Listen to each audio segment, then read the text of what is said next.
A todos. Buenos días a las personas que nos están viendo a través de la transmisión en vivo. Les agradezco mucho que nos puedan acompañar. Espero que hayan desayunado rico. Muchas gracias por ser nuestros clientes y por estar con nosotros. A todas las personas que están en vivo, este es un anuncio para ustedes. Así como hemos tenido esta serie de pláticas y esta serie de capacitaciones para todos nuestros clientes, como es costumbre, siempre subimos un Google Forms para que ustedes que no nos han podido acompañar puedan también tener un certificado de que tomaron esta capacitación.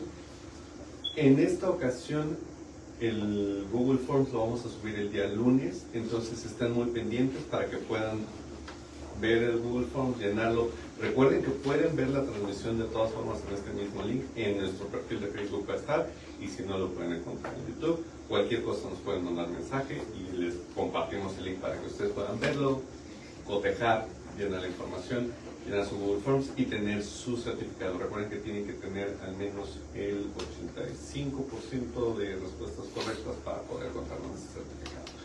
Y a todos ustedes muchas gracias por acompañarnos. Los dejo con la Química Olimpia y ella va a hacer la introducción. Gracias. Muy buenos días a todos nuevamente. Muchas gracias por su presencia.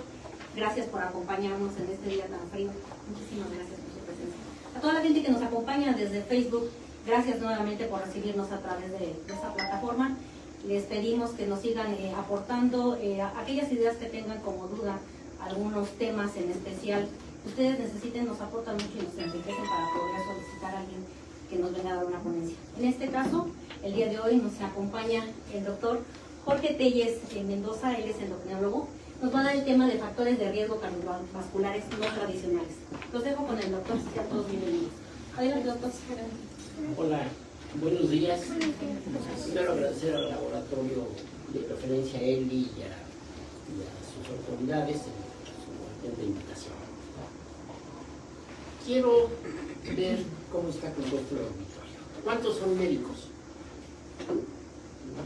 Dos. ¿Cuántos son químicos? ¿Y los demás? Enfermería. ¿Enfermería? Administración de empresas. ¿Qué tal Muy bien, hacemos? muy bien. Bueno, está un poquito, pero yo espero que pueda hacerme entender. La plática se llama factores de riesgo cardiovascular no tradicionales. Obviamente, para que haya unos no tradicionales, tenemos que tener unos tradicionales. Y lo primero que se hizo en el mundo para tratar de ver cuáles eran los factores de riesgo ocurrió en 1948 en una población de Estados Unidos que se llama Framingham. Y ahí se empezaron a hacer estudios en la población para ver qué les pasaba con su corazón y de qué se morían.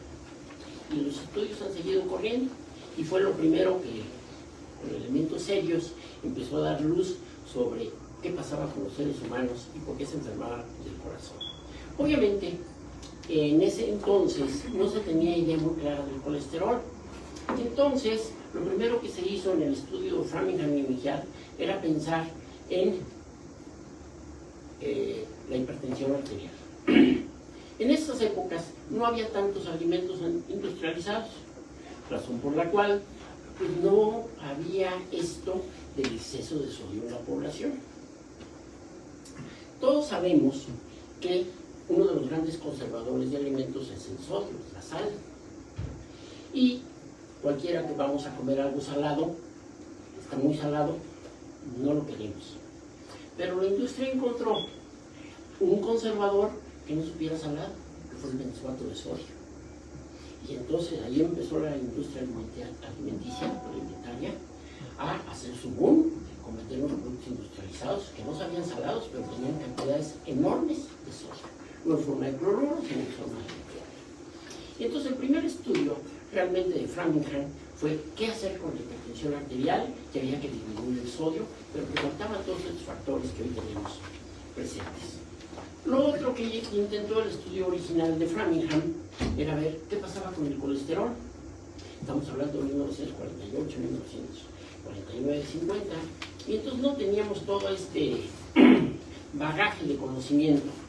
Y entonces el colesterol, primero querían ver cuánto era el colesterol total y cómo influía en el seguimiento de esta población, que en un inicio eran hombres y mujeres, ya después se depuró.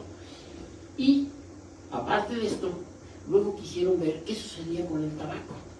Entonces, con factores de riesgo, pues entonces fue ver la hipertensión, ver el colesterol, ver el tabaco, y luego pues que pusieron atención en ver qué pasaba si hacías ejercicio o no hacías ejercicio. Y luego vieron que algunos diabéticos no les iba muy bien, y entonces trataron de vincular en el estudio original de Framingham la diabetes y las enfermedades coronarias. Y luego no se quedaron ahí, sino que buscaron no solo que fuera diabético, sino leucemia. Y luego, después de todas esas cosas, intentaron llegar a qué pasaba con datos, bueno, el tabaco, que era vital. Pero luego de eso, llegaron a ver qué pasaba con las enfermedades cerebrovasculares. Y en base de los primeros 20 años del estudio, que empezó en 1948, el estudio original de Framingham hizo que se creara en 1970 la revista Stroke, en inglés, que esto tiene que ver con las enfermedades cerebrovasculares, que es de referencia mundial. Entonces, esto es lo que ya nosotros conocemos como factores de riesgo tradicionales. Y entonces, bajo este esquema de enfermedades, de factores de riesgo cardiovascular tradicionales, se han escapado muchos pacientes y que nos consideramos que están normales y de repente fallecen. Y les dicen, bueno, ¿cómo le dio el infarto? Si lo tenía yo más o menos bien. Y entonces han surgido otro tipo de cosas con el avance de la tecnología que nosotros hoy vamos a platicar.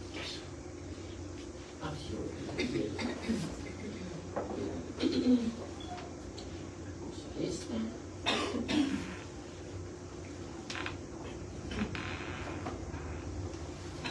Y entonces, para que nosotros podamos, ¿qué es lo que nos falta para completar en estos factores de riesgo tradicionales, los no tradicionales? Vamos a tratar de entender el perfil de las lipoproteínas. Ya no nos quedamos en el puro asunto del colesterol. Ahora, total, ya sabemos que hay lipoproteínas y que hay un montón de lipoproteínas y cada una de ellas en su momento se les ha dado distinto significado. Y aparte de eso, el papel de los triglicéridos. Y si además vale la pena medir la insulina, la proteína C reactiva, de alta sensibilidad y la apoproteína B en la práctica diaria. Y luego otra molécula que durante mucho tiempo parecía como que nos daba luz, pero luego los pacientes que se les medía y que estaban altita, pues lo ponían a dieta o le daban estatinas y no había cambios. Entonces se encontró que esto es genético y que difícilmente va a cambiar. El 80 o 90% de la lipoproteína A minúscula es un perfil que traemos y que puede variar hasta 200 veces. Entonces esto nos sirve, medir la lipoproteína A, como para estratificar a los pacientes de altísimo riesgo. Ahora, afortunadamente hoy en día ya hay medicamentos muy modernos que sí la pueden modificar. Pero esta es de las pocas que no podemos modificar con estilo de vida, o que podemos un poquitito hacerle cosas. Y entonces, sabiendo que es genética, sabiendo que no se modifica prácticamente con lo que hagamos, por eso es importante pedirla nada más una vez en la vida, porque con esto nosotros vamos a ver el estado de riesgo de ese paciente para asegurarnos de manejar con mayor rigor las otras cosas. Y entonces aquí vamos a ver por qué se denominan factores de riesgo no tradicionales, y luego vamos a hablar qué son las LDL. Todo lo que se mide sobre colesterol acaba en LDL. Ustedes pueden entrar a ver estudios de laboratorio y todo se mide en LDL y los factores de riesgo es LDL. Y nos hemos vuelto muy LDL egocentristas. Y no forzosamente es algo que nos ayude, porque ya sabemos que tenemos mejores perfiles. Y además las LDL rara vez medimos las densas y pequeñas, que estas son realmente las partículas más heterogéneas. Y estas, ¿cómo se diferencian de las LDL convencionales?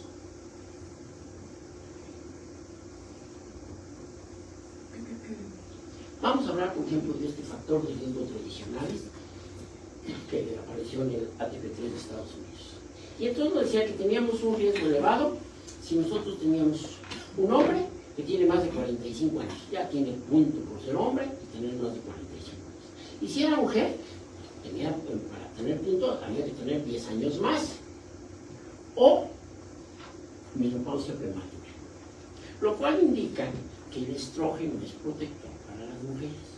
Y de ahí que entonces cada vez que nosotros podamos con una mujer que entra en la menopausia, pues darle reemplazo hormonal. Claro, hay mujeres que su perfil no lo permite, pero en toda la que permitamos vamos a darles reemplazo hormonal en función de que vamos a mejorar su esperanza de vida, además de su calidad de vida. Y luego, siempre tenemos que ver con un paciente sus antecedentes familiares. Si tiene un familiar de primer grado que tuvo un infarto de miocardio o muerte súbita en hombres, y sobre todo si mi padre lo hubiera tenido a los 55 años o menos, pues tendría un punto de que tengo un gran riesgo. O en mujeres que tengan 65 años, dicen, es un gran riesgo. Fumar cigarrillos sigue siendo... Todas estas cosas difícilmente me las puedo quitar, no puedo quitarme el género, no puedo quitarme la edad, no puedo quitarme mis antecedentes familiares, pero sí me puedo quitar el cigarro. Eso es un factor de riesgo que puedo hacer de hoy para mañana. Y inmediatamente se va a notar en mis ojos. La hipertensión arterial. Bueno, pues la presión arterial, ya sabemos que en ese entonces, hace muchos años, estamos viendo esta gráfica de 1993, la hipertensión arterial se consideraba hasta 140-90. Y yo pues tengo muchos más años que ustedes, y cuando yo estudié medicina, nos decían allá en los 70s que la presión arterial sistólica podía ser bien fácil. Tú le pones la edad del paciente y 100 y es normal. O sea, si alguien llega a los 70 años, era normal tener una presión sistólica de 170. Para que vean ustedes, y eso sabemos que hoy en día no es cierto. Pero así se tomaba. Entonces, en ese entonces, se tomaba este 140-90 o el tratamiento antihipertensivo, que ese sigue siendo un paciente de riesgo. Lo mismo que tener un colesterol HDL bajo, que en ese entonces bajo era menor de 35. Ahora bien, este HDL, durante mucho tiempo, se pensó que era un gran indicador. Hoy en día sabemos que este HDL puede transportar distintas moléculas y no ser tan riguroso, no ser tan importante en nuestro riesgo.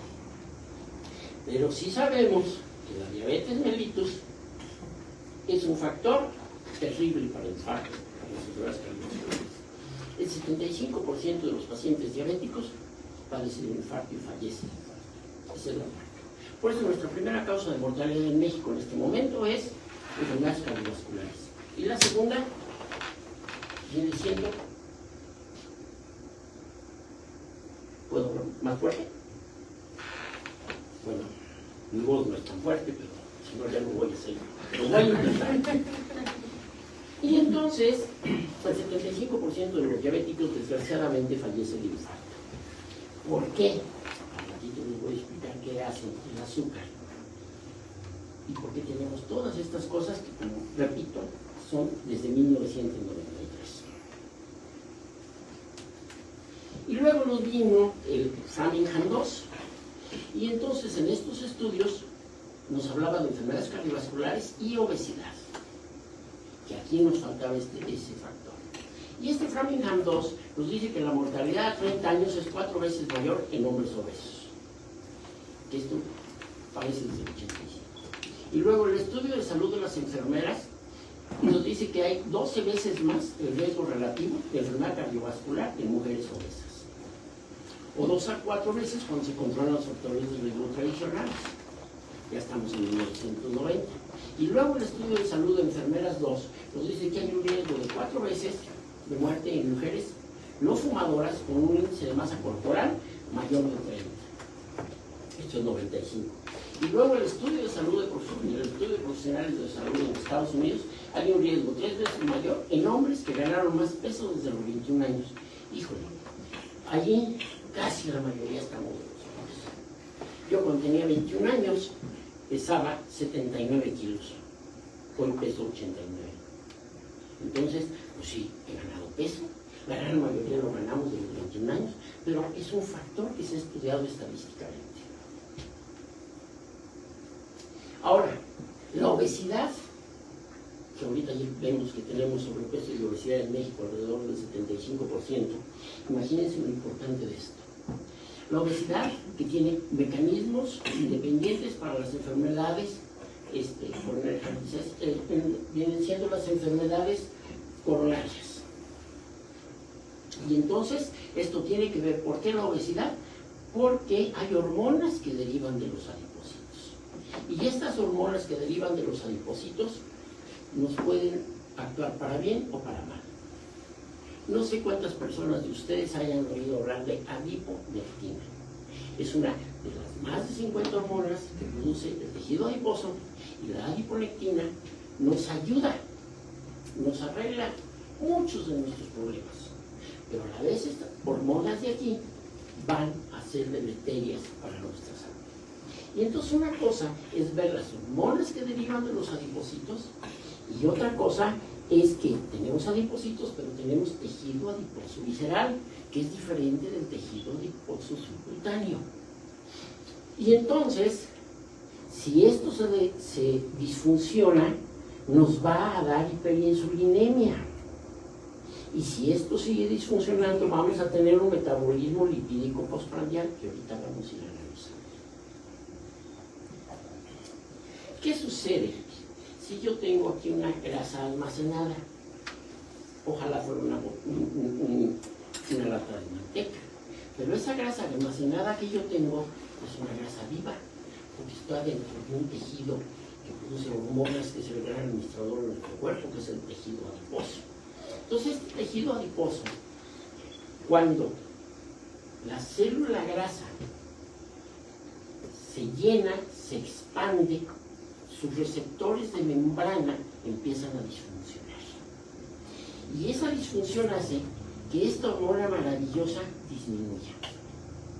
Y entonces estamos en riesgo. Y esta grasa que se expandió empieza a lanzar hormonas y además hace resistencia a la acción de la insulina y empieza a soltar el adipocito y el tejido adiposo ácidos grasos libres a la circulación, que tienen un efecto muy deleterio en nuestro ecosistema. Y a la vez esta grasa almacenada aumenta la leptina, que alguna vez se pensó que era la hormona con la que se iba a resolver la obesidad. Pero ya vimos que los humanos básicamente sí la tenemos, muy pocos humanos no lo tienen, hay menos de 10 demostrados, pero hacemos resistencia a la acción de la leptina. Y entonces no nos sirve de gran cosa. Pero además de este tejido adiposo disfuncional, nos está produciendo un factor inflamatorio que se llama factor de necrosis tumoral alta, que ahorita van a ver todo lo que tiene que ver con señalización. Entonces, esta grasa almacenada es un tejido vivo, está disfuncionando y que es donde nos hace daño. Ahora bien, si tenemos un paciente que su cuerpo, su genética, consumió más calorías de las que gasta, y el organismo decidió almacenarlas, en lugar de expandir el adipocito, decide hacer más adipocitos, entonces no vamos a tener problemas, porque vamos a seguir teniendo un tejido adiposo funcional. Nuestro problema es cuando nuestro tejido adiposo disfunciona. Por desgracia, son pocos los que logran eso. La gran mayoría engordamos y tenemos una disfunción del tejido adiposo. Ahora bien, ya les decía yo que los ácidos grasos libres tienen un efecto muy malo en el metabolismo de la glucosa y la señalización. Recordemos un poquito que cuando la insulina llega, se une a su receptor, sintoniza, hay una fosforilación, esta fosforilación produce ATP, produce en el sustrato del receptor 1 de insulina, una cadena que va a la P85, P110 y acaba en el 4 en el mensajero, donde entonces trasloca este receptor, el GLUT4, para que se abra la superficie y pueda entrar glucosa. Esa es la manera sencilla como entra nuestra insulina, hace que nuestra célula capture glucosa. Pero, ¿qué sucede cuando yo tengo estos ácidos grasos libres? Que además, de por sí solos, se nos convierten en facilcoenzima A y nos van a producir una proteína que es la proteína sinasa 0. Y esta proteína sinasa 0 nos va a antagonizar la fosforilación aquí de la serina y nos va a antagonizar la actuación sobre el sustrato 1 del receptor de insulina y nos va a antagonizar la translocación del receptor. Nos está causando entonces por eso que no puedas salir del receptor y está siendo resistente a la reacción de la insulina en nuestro metabolismo. Aparte de aumentar el factor de necrosis tumoral alfa, que tiene también todas estas funciones.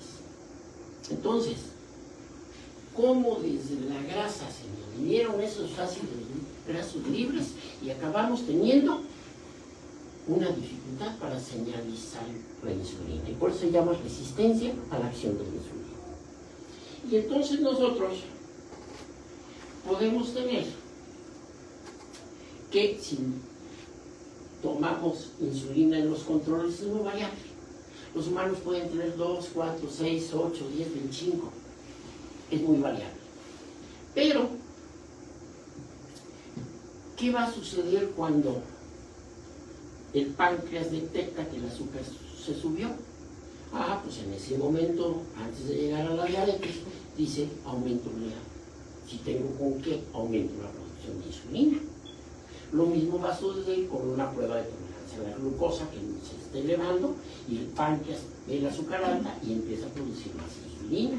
Ya vimos que la obesidad hace que produzcamos más insulina, la hipertensión arterial también, ahorita vamos a ver algunos mecanismos.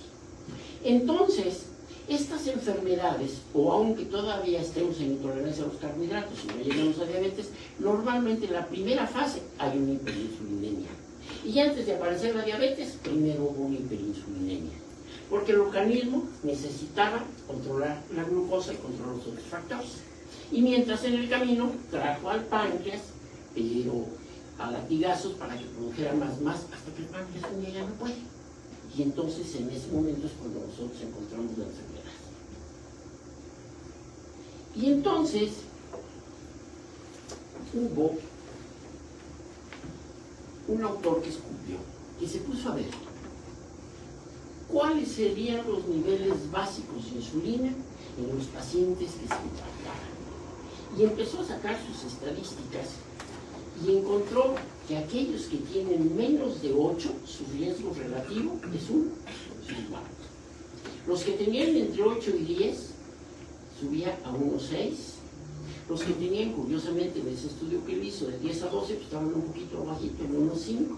Pero los que tienen más de 12 en ayunas, independientemente de su azúcar, tenían 2,5. Y esto lo podemos ver, es en el año 2000. Y no contesto con esto, el riesgo relativo de muerte. Nosotros vamos a ver ahora por qué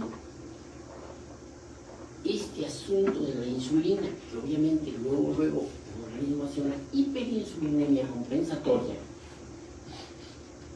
Hablamos constantemente, oímos hablar del síndrome metabólico, que ya sabemos que la hipertensión, que el azúcar, que la obesidad abdominal y todas esas cosas que todo el mundo sabe.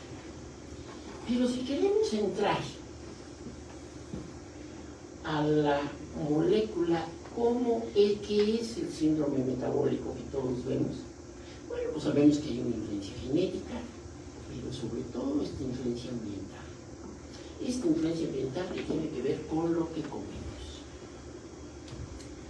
Y entonces, porque entre estas dos cosas me hacen la grasa visceral. Y una grasa visceral que empieza a disfuncionar, pues ya sabemos que me va a llevar a resistencia a la insulina.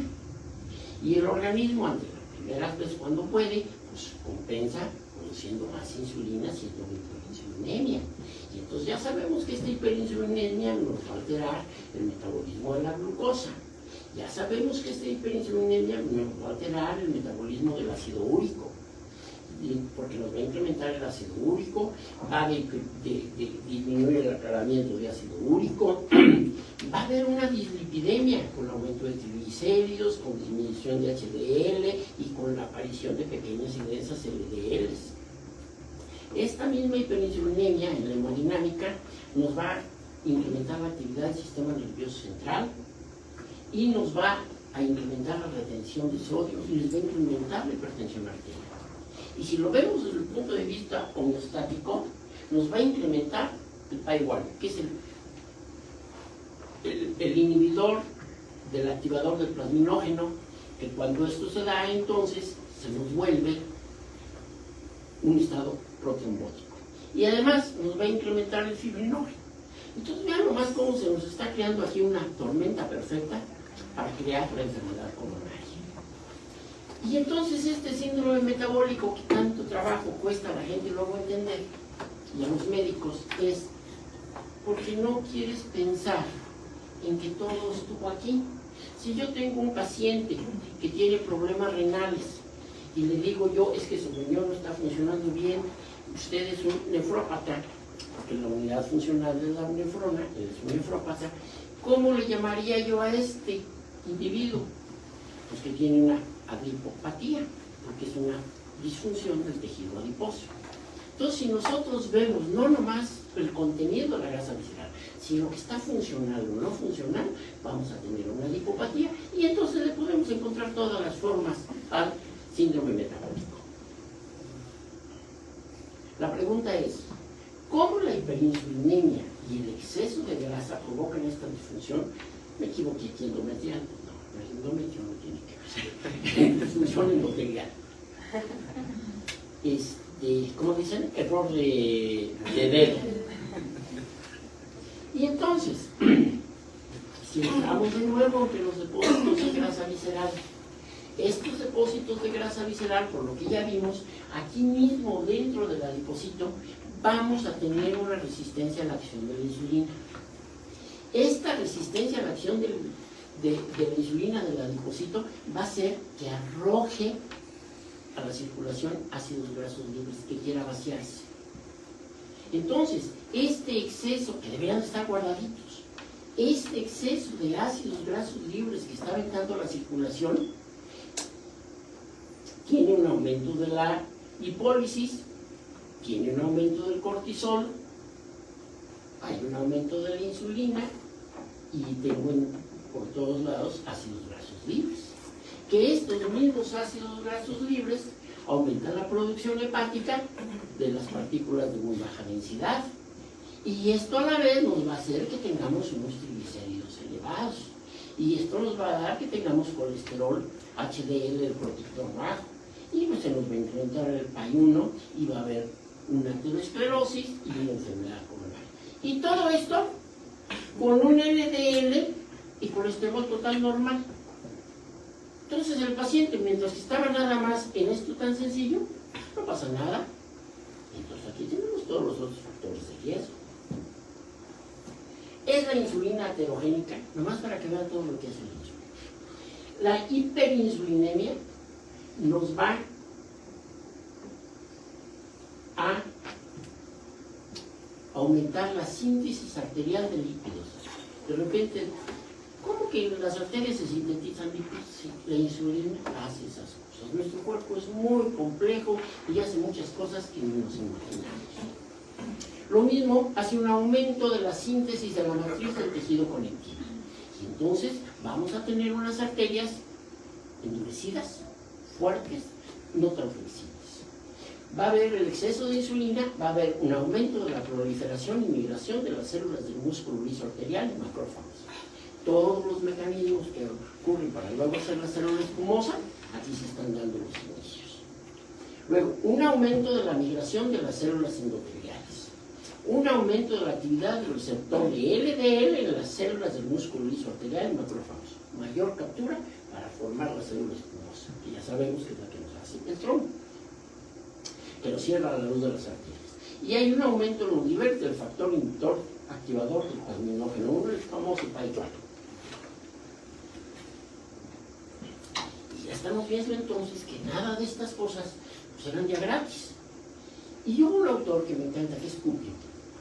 Y este autor Cupio, esto hace muchos años, allá por el 2000, resulta que decidió, estaba en Estados Unidos, el doctor, y entonces, pues lo que es un clásico desayuno alto en grasa allá en Gringolandia, que era un huevo McMuffin, unas salchichas monas Bushing, unas papitas hash brown y una bebida sin café. lleno de grasa. ¿Qué sucedió con esto? Vean ustedes, cuando pudo medir la luz a las 4 horas, cómo se había disminuido de 20 a 10 la luz de las arterias coronarias y las arterias de muchas partes del cuerpo, y se recuperó más o menos a las 6 horas. Y hizo lo mismo después de un periodo de lavado con los mismos pacientes y un desayuno bajo en grasa, pues que eran ahí unas hojuelas de maíz con la leche desnatada, descremada y todo, un jugo de naranja, y vean ustedes cómo no pasó gran cosa. Ahora, ¿qué sucedía con esto si en lugar de ser desayuno fuera comida? No funciona igual. Porque en las mañanas nosotros tenemos cortisol alto. Y el cortisol y la grasa no se llevan bien. Por lo tanto, no es nada recomendable almorzar a menos que nos cambiemos de profesión. Y si nosotros nos volviéramos trabajadores de la construcción, o sea, de los que boteamos cemento por todos lados desde la mañana y cargamos bultos de 50 kilos y andamos así, pues podemos almorzar. O si soy un trabajador del campo que tengo que sacar una guadaña y andar duro y darle y haciendo unos esfuerzos tremendos, entonces sí podré almorzar. Pero si soy un trabajador sedentario, que mi trabajo es pensante, yo no puedo almorzar estas cosas porque tengo el riesgo de un infarto.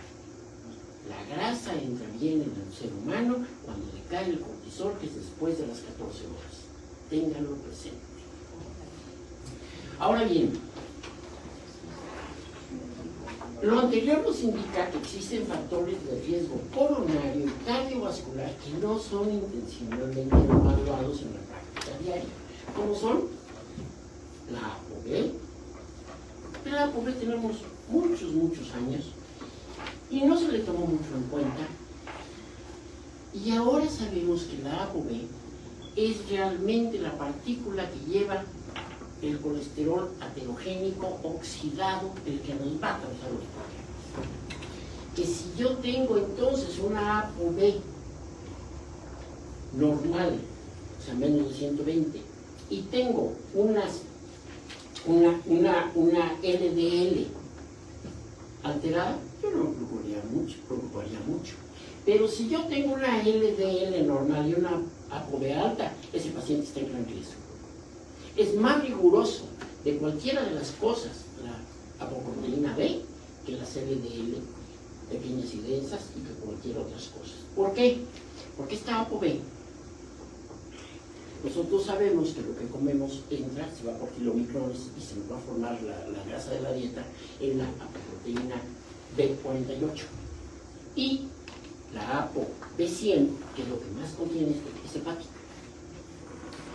Y entonces, esto es algo que tengo que medir, esto es algo que es económico, esto es algo que sale con todos mis pacientes. Ahora bien, ¿cómo puedo yo medir las LDL densas y pequeñas? Bueno, no todos los laboratorios tienen las facilidades para medir LDL densas y pequeñas, algunos sí, otros no. Pero yo las puedo inferir, y las infiero las LDL densas y pequeñas cuando tengo unos triglicéridos elevados y un HDL bajo. Entonces en ese momento yo puedo asegurar que ese paciente tiene LDL pequeñas y densas. Y los niveles de insulina, que me los puede medir prácticamente cualquier laboratorio. Y ya tengo una triada sensacional para ver el riesgo de mi paciente. Ahora ya vimos que esto nomás se va a ver una vez en la vida. Entonces ya tengo 3 factores malos y además ya sabemos que era un paciente de alto riesgo por la LPA minúscula. Bueno, tengo entonces que ponerme más vivo para bajarle todos estos niveles porque esto no lo voy a poder manejar. ¿Estamos? ¿Qué tengo yo entonces que ver? ¿Por qué ApoB es el mejor predictor? Si ustedes se fijan, me voy a cruzar. Esto lo tenemos desde 1996, los estudios de después. Y entonces ApoB es el mejor predictor metabólico para enfermedad isquémica coronaria.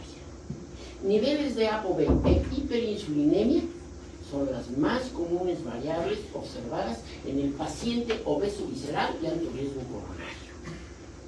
Ya se ha determinado que las LDL necesitan de la elevación de las ApoB para incrementar importantemente el riesgo coronario. Por eso es tan importante el ApoB. Y niveles de ApoB elevados por encima de 120, hiperinsulinemia y elevaciones de L densas y pequeñas son tres importantes factores de riesgo en pacientes con niveles de colesterol y LDL convencionales normales. La asociación de estas tres variables se correlaciona con un incremento 20 veces mayor de enfermedad arterial coronaria. Ahora, como ya les decía, el fenotipo de LDL pequeñas se implica en personas con niveles elevados de triglicéridos y niveles disminuidos de HDL. Y ahora nosotros vamos a ver el efecto acumulativo de los factores de riesgo. Otra vez, después de 1996. Y entonces, como pueden ver aquí,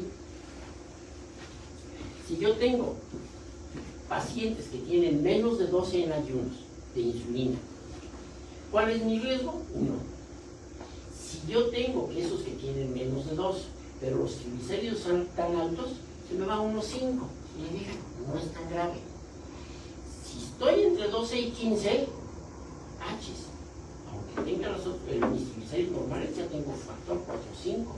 Y si a esto le sumamos triglicéridos altos, me voy a 5,4. Pero si estoy en más de 15 de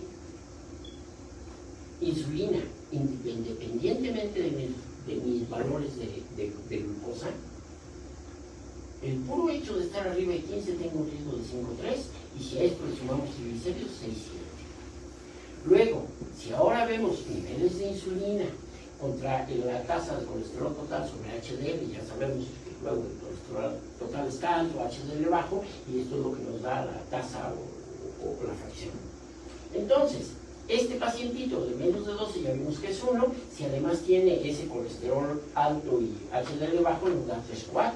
Si estoy entre 12 y 15 medios de 1, se me fue a 4,3 y a 10. Y si estoy en más de 15, nomás el hecho de tener insulina más de 15, 7,1 y 9,6 ya con el colesterol, con la tasa de colesterol HDL. Y si nosotros todavía después de esto vemos la insulina contra ApoB, baja es 1, alta es 1,8. De 12 a 15 tengo 3, pero con la ApoB médicos me van a 9,7 si se eleva la ApoB. Y si tengo más de 15, 3,2, pero se me va a 11. Si ustedes se fijan, es el más grande factor, es apoproteína. Y entonces aquí tenemos cómo los antiguos que nosotros hablábamos, que era el colesterol total, los triglicéridos y el colesterol LDL. Podemos ver en esto mismo de después del 90 y tantos, del 98, cómo estos factores de riesgo nos llegan a 4 más o menos. Pero los nuevos, que no son tan nuevos, como es medir la insulina de ayuno, medir la apoproteínas B y ver si tengo un perfil de LDL pequeños y densos, que puede ser en el laboratorio, no lo pero si no lo inferimos. Vean ustedes los factores de riesgo acumulados cuando son los 3, que tenemos los 20 veces mayor el riesgo de enfermedad coronaria. Y entonces, con esto vamos por mucho a poder seleccionar con mejor precisión aquellos pacientes a los que sus médicos les informan que se encuentran muy bien, ya que no fuman, no padecen hipertensión, no tienen prediabetes, aunque nunca les han medido la insulina, pero nomás dicen que no tienen prediabetes. Colesterol total o colesterol elevado y que solo están un poco gorditos, para luego encontrarse con los esquemas en los periódicos. Entonces, eso que antiguamente era una triada de cosas malas, ahora podemos nosotros ver que en realidad ya es un quinteto, que viene siendo la hiperinsulinemia, niveles elevados de ApoB, fenotipo de L densas y pequeñas, una lipoproteína minúscula elevada y una obesidad abdominal que hoy en día los cortes han bajado y se considera obesidad más de 90. Y si todavía a estas 5 cosas le sumamos que hacemos una proteína C reactiva de alta sensibilidad y la tenemos en 2 promedios por arriba del valor, en la mayoría de los laboratorios de 5, pues vamos a tener a un sujeto que sabemos que está en altísimo riesgo. Y aquí tenemos un ejemplo de un doctor que nació en 1960 y falleció en 2015. Y entonces apareció Descanse en paz el doctor, sedentario, cintura, obeso, reconocido médico, humanista y catedrático de la universidad. Su deceso repentino por infarto tiene altamente acongojada y confundida a la comunidad médica, ya que era una persona de buenos hábitos y costumbres, no fumador y no presentaba hipertensión, colesterol elevado o diabetes, y sus pruebas de esfuerzo eran completamente normales, al igual que su electrocardiograma. ¿Cuál es el análisis post-mortem? Infarto agudo del miocardio con trombosis completa de la arteria coronaria descendente anterior izquierda. Edad, 46 años. Peso, 78 kilos. Talla, 1,70. Si cruzamos esto, nos da un índice de masa corporal de 27. 26,98 no sale en la calculadora, pero es 27.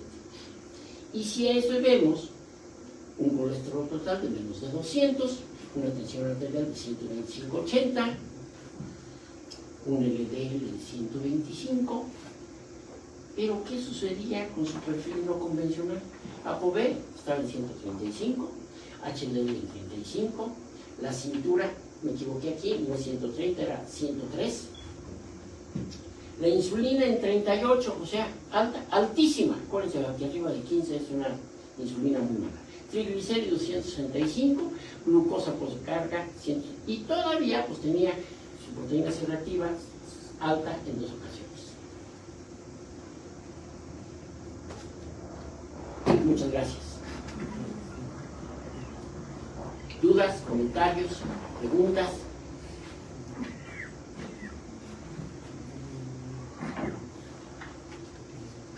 También recuerden en la traducción, si tienen alguna duda, este es el momento para escribir notas para que se las puedan responder.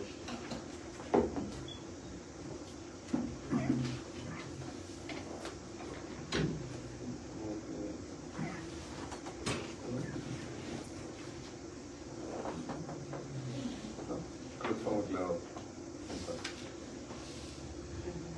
Muy claro. Ok. Bueno, yo sí quiero preguntar algo.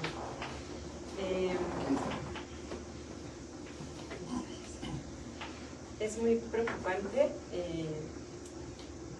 A lo mejor yo siempre tomo de referencia en los últimos, ¿sí se escucha? En los últimos años, tomo de referencia el tema de la pandemia.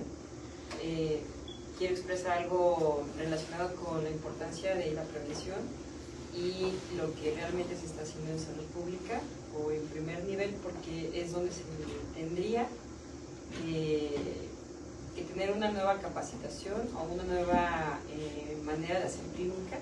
Quizás, obviamente, nosotros como químicos estamos involucrados, obviamente, usted preguntó en un inicio, ¿quiénes eran médicos, no?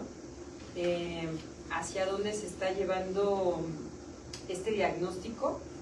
El hacer una clínica avanzada donde se incluyan estos nuevos criterios o parámetros que usted comentó que se unen para tener una detección del síndrome metabólico. Un pronóstico. Un pronóstico, ok.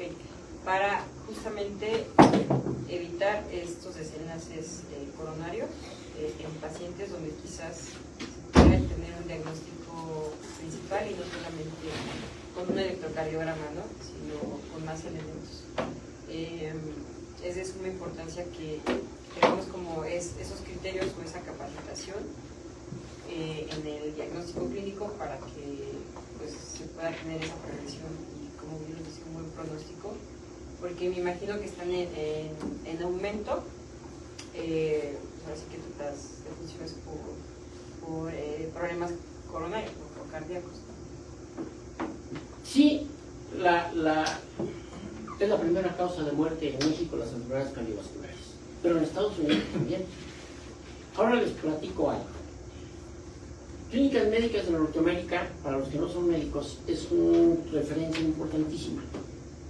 Clínicas Médicas de Norteamérica, cada título tiene un director huésped y busca los mejores del mundo para escribir. Y esto lo hace desde hace muchísimos años.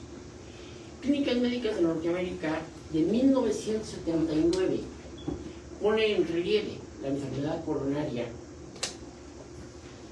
que en Japón hay 10 veces menos enfermedad coronaria que en Estados Unidos.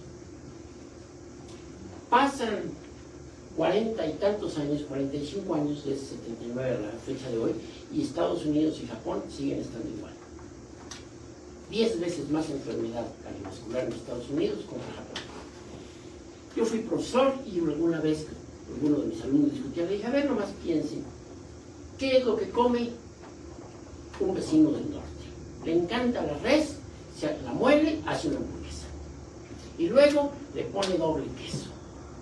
Y luego coge unas papas y le pone grasa vegetal, ácido palmítico, para que quede bien crocante.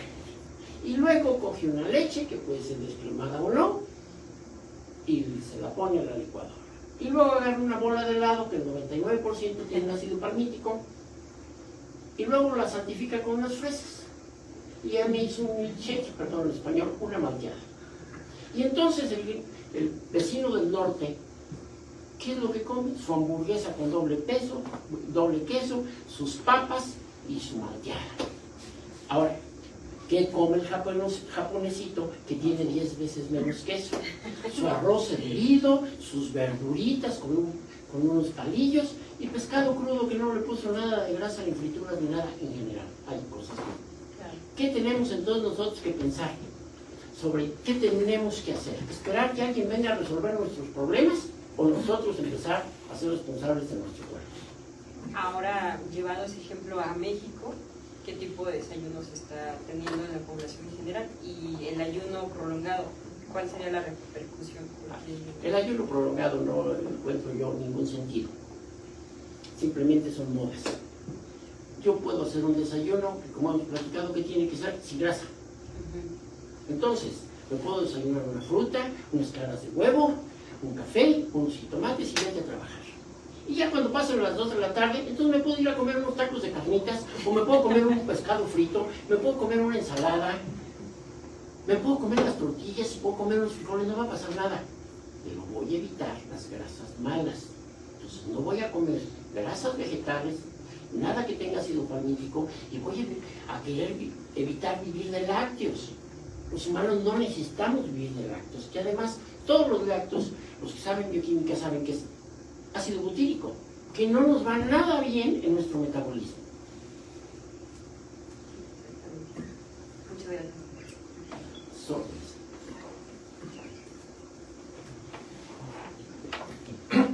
¿Alguna otra pregunta? Yo le quisiera hacer una pregunta. Sí. En base al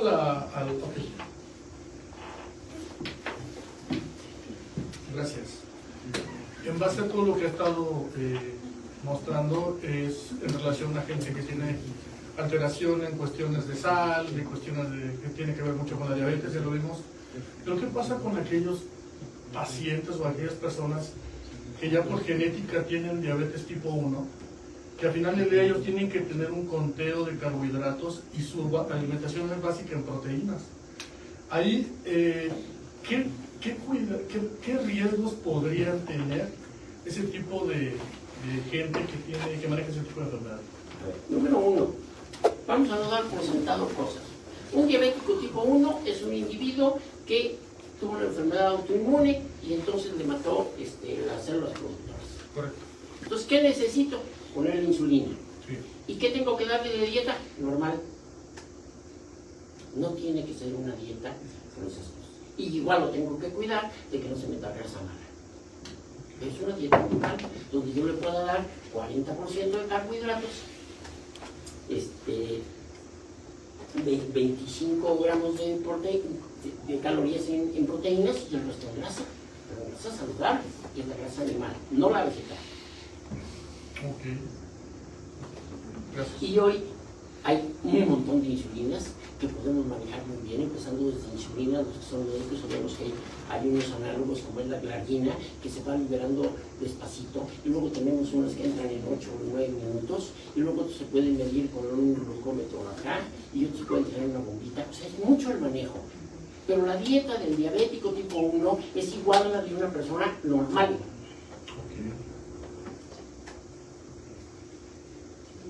¿Alguna otra pregunta?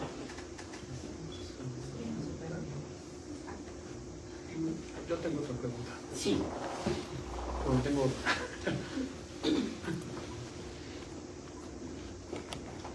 El micrófono ahí va. Hola, muchas gracias por la Sí. plática. Y tengo dos dudas. La primera es, ¿qué pasa cuando el LPA está muy alto, el factor genético, ¿no? Produce infartos, pero además de infartos produce una enfermedad aterosclerótica, pero además tiene la particularidad de producir una valvulopatía aórtica, o sea, la ensambla y además la llena de calcio. Tenemos una aorta calcificada con la LPA pequeña. Pero me faltó decirles algo. No puedo manejar la LPA, pero ya hay medicamentos para manejarla que van muy bien. El problema es que, por ejemplo, el inclisiran, así se llama, vale 20.300 pesos la ampolleta. Y eso que viene a hacer y va a bloquear el mensajero, son medicamentos muy modernos, se tiene que poner una ampolleta ahorita, una ampolleta a los 3 meses y luego cada 6 meses. Entonces, en los primeros 9 meses mi pacientito ya gastó 90.000 pesos. Y así vamos a estar. Y ahí no acaba todo, hay otras cosas. Pero bueno, eso maneja, funciona muy bien con LPA. Luego tenemos nucleótidos antisentido, oligonucleótidos antisentido, que son todavía un poquito más caros, pero que lo resuelven también. Pero ahora les voy a platicar otra cosa de LPA. LPA minúscula es una partícula que anda en ApoB, que anda en HDL, que anda en todos los factores. Pero además, los médicos recordarán que la hemoglobina se llena de azúcar. Y por eso, como prueba para nosotros ver si un paciente está siendo bien manejado, le medimos la hemoglobina glucosilada, que viene siendo el promedio de la glucosa de las últimas 6 semanas y algo de los 3 meses. Pues fíjense ustedes que les tengo notición. Estas LPA se glucosilan muy fuertemente. Entonces, si nosotros tenemos unas LPA minúsculas elevadas y nosotros descuidamos nuestros niveles de glucosa, entonces se volvieron completamente aterogénicas estas moléculas y ya no va a depender solo de la cantidad, sino de que ya están activadas para ir a causar daño. Mi siguiente pregunta es, ¿hay algún estudio o ensayo donde se vea la proporción como de, se estudiaron o se analizaron a 100 individuos y se les aplicó el perfil básico, el perfil convencional y el perfil no convencional, ¿no? Y de ahí se vio qué tanto el perfil no convencional pudo diagnosticar alguna enfermedad coronaria o, digamos, si previno una enfermedad coronaria para la gente? Si hay una proporción. La Asociación Nacional de Lípidos de Estados Unidos, el panel, publicó en el 2024 un documento de consenso de ellos, en el cual dice que si nosotros no necesitamos medir más cosas, que es lo empezó de Graf en 2007, dice, si yo mido colesterol total, si yo mido triglicéridos, si mido ApoB, con eso puedo sacar todas las cosas, no necesito más. Y esto lo están proponiendo, es el Foster. Con gusto, ahorita me manda, les doy una tarjeta, y yo le envío el Foster, para que lo lea, obviamente está en inglés, ¿verdad? Pero así funciona la ciencia. Como en la televisión, había también close-up, no un acercamiento. Desgraciadamente, tenemos que enseñarnos a ver las cosas en inglés, porque si no, para que salgan en español, pues ya es un refrito. Siempre por eso queremos, esto es lo que dijo, y ya cada quien me lo escuche. Pero está claro que ApoB debe de ser medido. Y con colesterol total y triglicéridos, si no lo estamos haciendo mucho en paciente. Ahora, y si a eso logramos que le medimos la insulina, y si a eso logramos medir la circunferencia de cintura, y tomarle la presión arterial, y la glucosa en el consultorio, pues no estamos pidiendo nada extraordinario. Es un enfoque nada más conociendo las moléculas. Muchísimas gracias. Pues solo No. ¿Alguna otra duda?